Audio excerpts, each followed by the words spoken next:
So I think we're going to resume. And the first speaker is Paul Montador. Paul and I have been friends for about 20 years, I think. 25?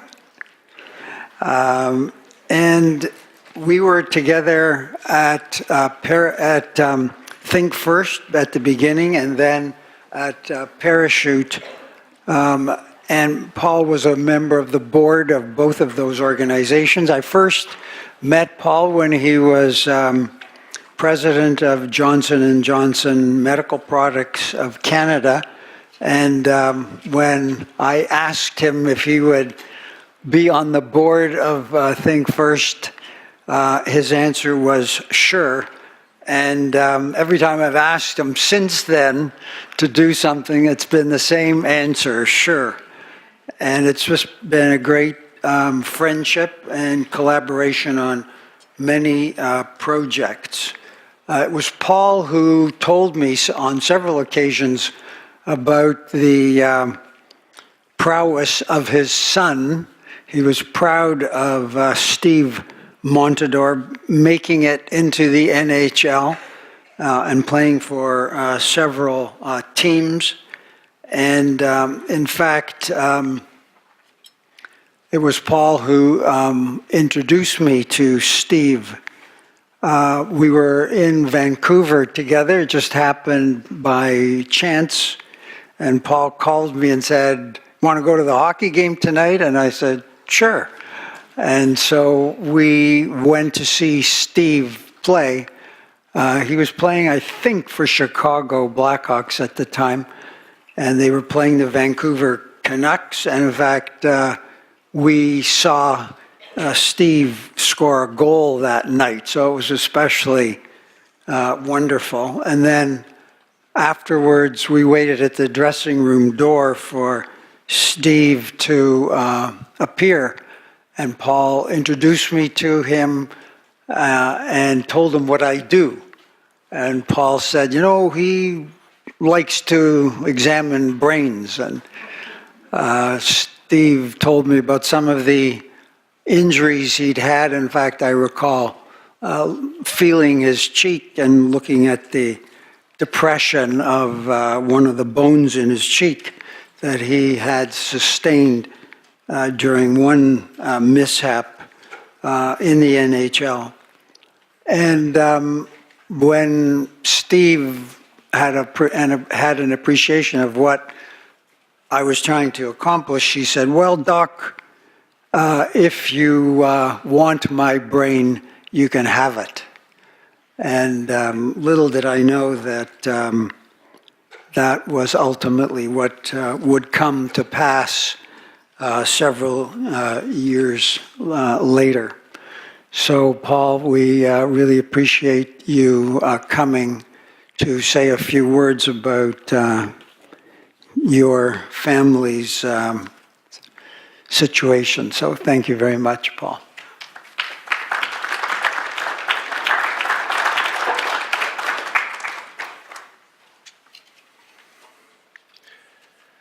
The other side of that story is that I got a text from my son, Steve, one evening, and he said, "Dad, this older gentleman, very nice fellow, came up to me and asked if he could have my brain." He said, I told him yes, because I didn't know what else to say. It's like, that's not true. Steve had been pre-warned about this, and he was eager to donate his brain to the cause. Not that he expected to have it examined so soon, of course. I want to thank you for this opportunity and to hear everyone else speak. I'm honored to be here and be a part of the session this evening. It's inspiring to be here and listen to everyone who's spoken before me. I've changed my comments a little bit because a lot have been said that I was going to say, but I want to talk a little bit about, and I presume the reason you're here, one of the reasons you're here, you've either had concussions or know someone who has, so you probably have some direct or indirect experience with the effects of concussions and probably not CTE. And I'm going to just talk a little bit about that. And I need to start by saying, first of all, that my daughter Lindsay's here, Steve's sister, and the impact of concussions and CTE effects and ultimately death has a tremendous effect on a parent, obviously, but there's a cohort who are often missed or ignored in that, and that's the siblings of people who suffer, and friends, of course, but siblings who, have grown up together and eaten at the same food and lived in the same house and shared the same heartbreaks and joys. When they see a sibling pass, there's a hole there as big as I'm sure that it is for me. So I want to thank Lindsay for being here. She was Steve's, I think, they were joined at the hip. They were emotionally and mentally and connected, and along with her brother Chris, Steve's brother Chris, who's not here tonight, but was probably Steve's biggest fan, and he was the one when the two of them would throw the BS flag at each other when things were going a little over the top or whatever. You could count on one of them to call the other out before anybody else, and that lasted right up until the end. I'm not going to talk a lot about Steve as a pre-concussed person because I don't have the time, but that was him early on, and he was but I do need to just lay a bit of a groundwork because you need to understand how he changed. And when you saw him afterwards, you won't know how he changed if you didn't know how he was beforehand, obviously. So he was a typical kid. He was a smart kid, good at school, but didn't particularly like being at school. He wanted to be out doing other things. And as he grew up, got a little older, he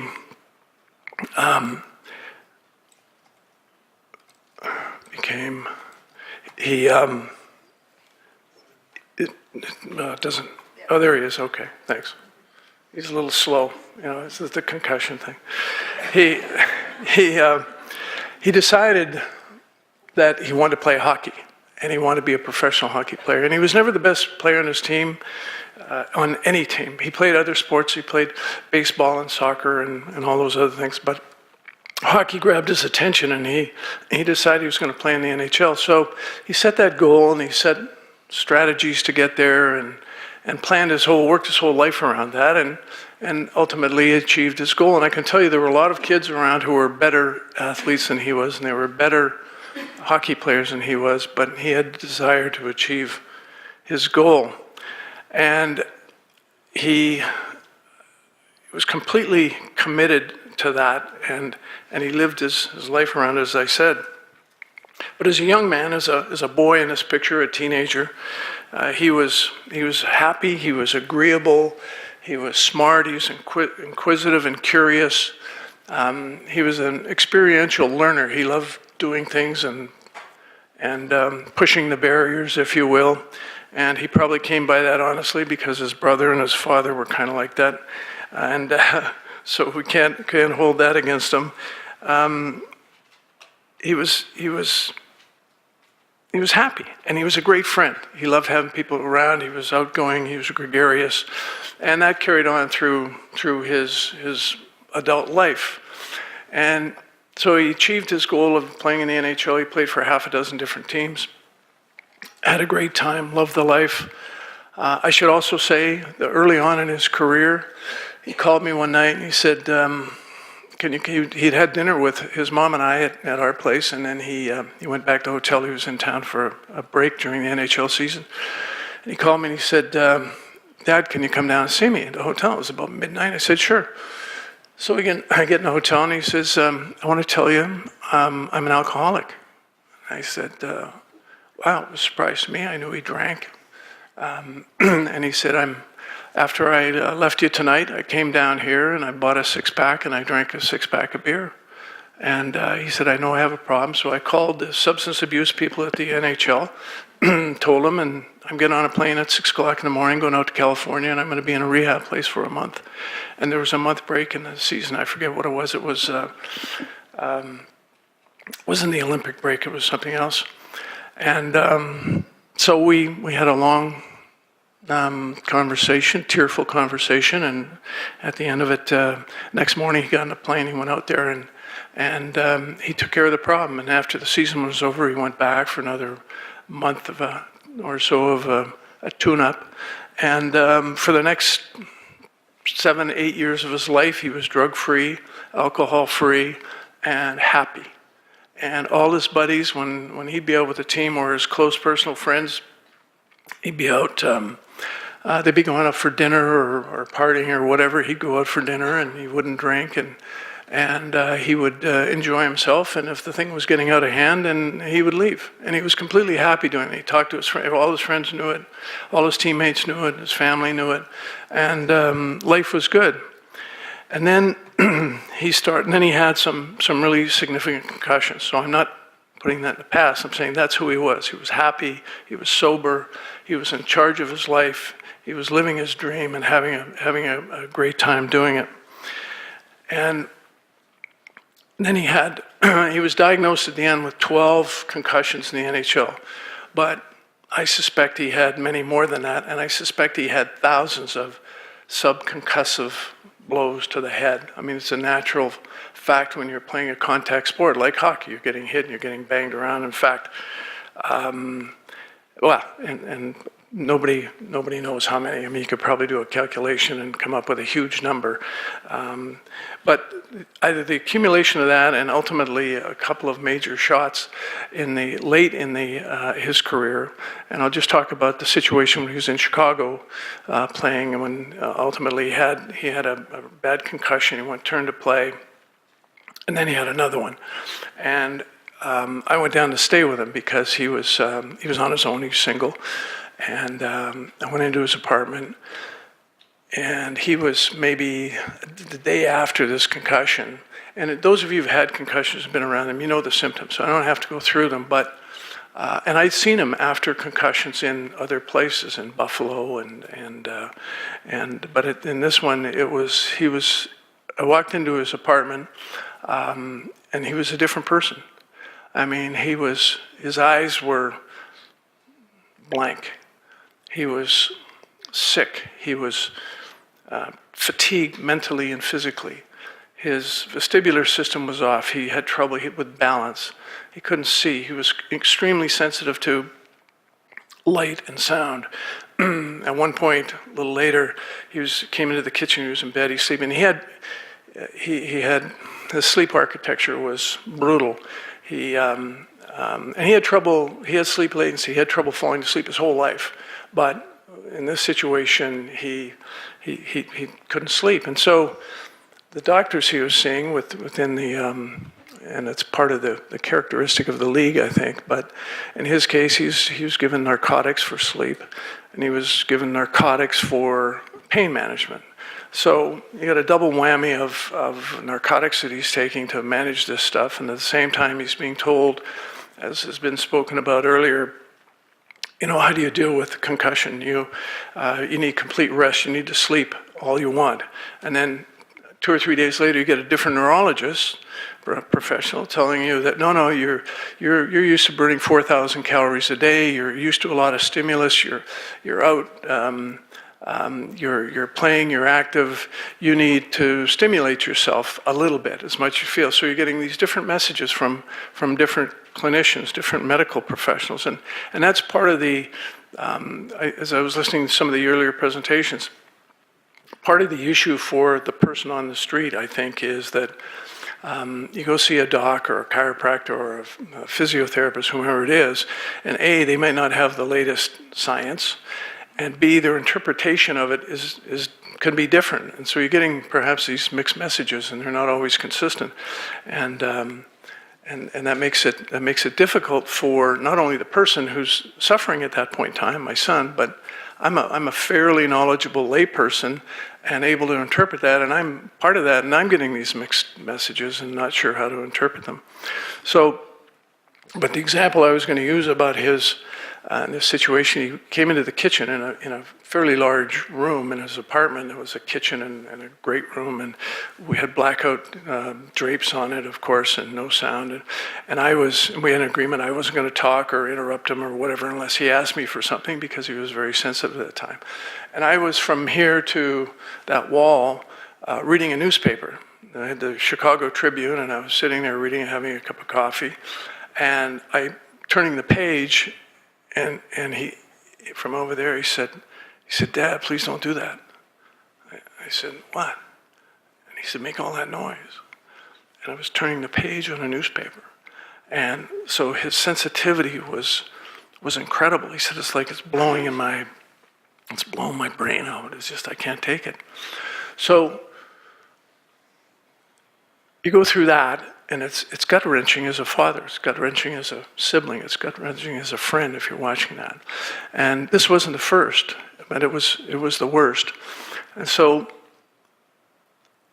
rather than belabor that point, just believe me that it went on for a while, and we went through that for a while, and then finally got to the point where he could get up and we could go for a walk and we could go outside, and I'd take him to a medical practice, and he'd have blackout glasses on or whatever because the light was too bright. And finally, as he started to progress and get better, you start to kind of talk about it, have some discussions about it. And the discussions you have, the reality of the situation when you're in the midst of it is, he didn't know whether he was ever going to get better. And you can look at the statistics and whatnot, and you try and apply them to yourself, and you have this self-doubt and anxiety, and ultimately for him it turned into depression. But the feeling is that I part of me, the logical part of me, wants to get back to be healthy, and I want to play hockey again, but that's such a distant hope that I can't really buy it. I can't believe it. I just want to be able to have a good night's sleep. I just want a good day's sleep or something. And so as you move on and you get through all that, and then he did almost return to play, and then he did return to play, and I'll skip forward a little bit. And at one point, he went back to playing. He was bumped. Bumped, and just playing hockey. It could have been a bump that you had with somebody out there getting a coffee, and that caused all the symptoms to come back, not the same level of severity, but after he'd gone through the return to play protocol and had the non-contact practices, the light exercise, the non-contact practices, and then the full contact practices, and then go into a game, and the next thing you know, he's bumped, and boom, it's all over again. So that caused a cascade of events that had him bounced out of the league, which is a good thing from my perspective, but he still wasn't ready. And so advancing forward another 6 months or a year, he went to Europe to try and play, and same thing there, he got bumped a couple of times, playing in the KHL in Zagreb, Croatia. I went over to see him, and we had a nice visit, and a couple of days later he was bumped, and he said, "That's it, I'm done." So he moved to California, where he wanted to live, and some things that we hadn't seen because he'd been living in Europe for 6 months and traveling a little bit, and I'd heard stories. He'd say, "Dad, he said, can you help me out? Can you call Ottawa for me? I need a passport." I said, "Why do you need a passport?" "Well, I lost mine." I said, "Well, where are you?" "Well, I'm in Greece." "Oh, okay. I thought you were in Italy." "Well, I was in Italy, and I lost a passport there too." I said, "Well, but you just came from Germany." "Well, yeah, but I lost a passport there, but they're in Europe, and now I got to get out of Europe, and I need a passport." And so it turns out that he lost 6 or 7 passports just in his hotel room or whatever, because his memory was fading. And he ends up in California. And I had a call just serendipitously from a friend of his in California. He called me yesterday, and who's also been concussed playing football. He was a football player. And they used to laugh about, there's kind of this dark humor around concussion and CTE. And they used to laugh whether they had CTE or not. I suspect that most professional athletes playing in the sports of hockey or football, and maybe others, maybe rugby, have this conversation, and they have this thought when they look in the mirror, if they've been concussed, do I have CTE? Because you forget something. You forget where you left something, and you wonder, is that the start? How's it going to progress? How bad is this going to be? And the joke was with this fellow that Steve was lending his car to somebody, called Steve to see if he could use his car, and he was living in a place in Redondo Beach where you didn't have a parking spot, and you had to park on the street, but you got a ticket if you parked it overnight or more than 24 hours. So he threw the person the keys and said, sure, you can use my car, no problem. Where is it? He said, I don't know. And so the fellow had to drive around for an hour up and down the streets to find this vehicle that was a pretty easy to spot vehicle. And he found it, and there were 12 parking tickets on it because he hadn't driven the car because he couldn't remember where it was. And then there were stories when he passed on February 15th, in 2015, it won't work. Anyway, a week or two later, I had to go pick up his vehicle that had been in service here in Toronto when he passed. I went in, the service manager came out. He said, "Mr. Montador, I want to express my condolences."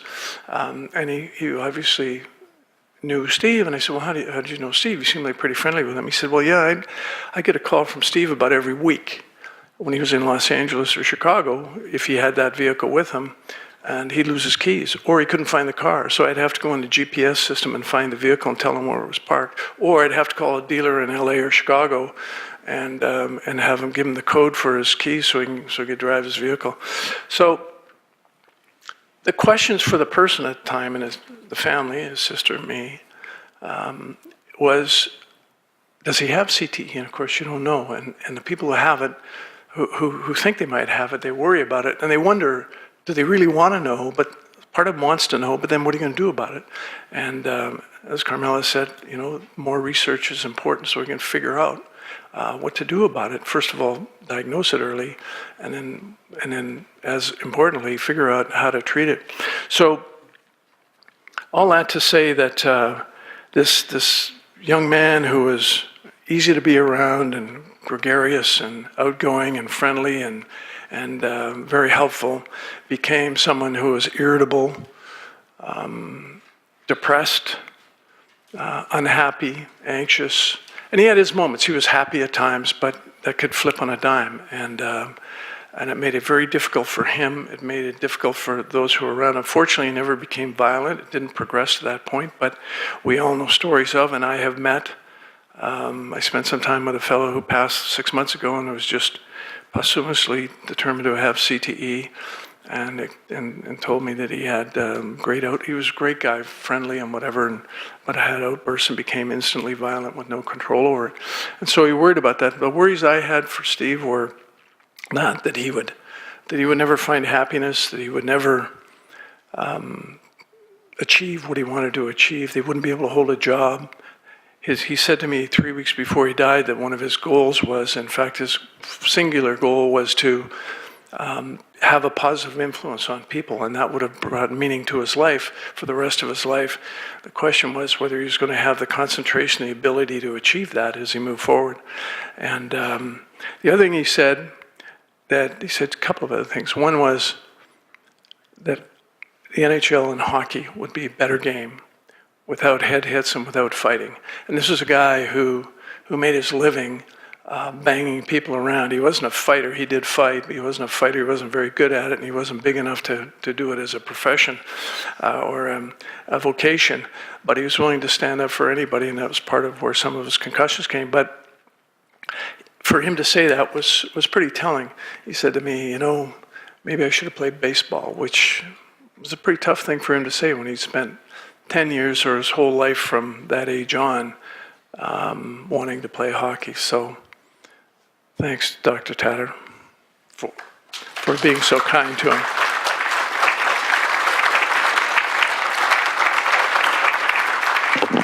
Well, Paul, we're very grateful to you for sharing that with the family. Thank you for coming, Lindsay. Grateful to you as well.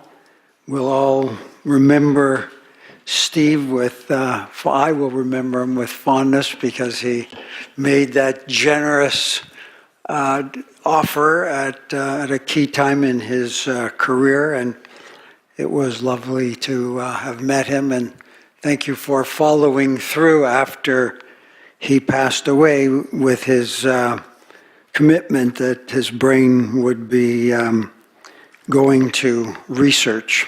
Although, as I told him at that time, we're not encouraging premature donations, which is the case now.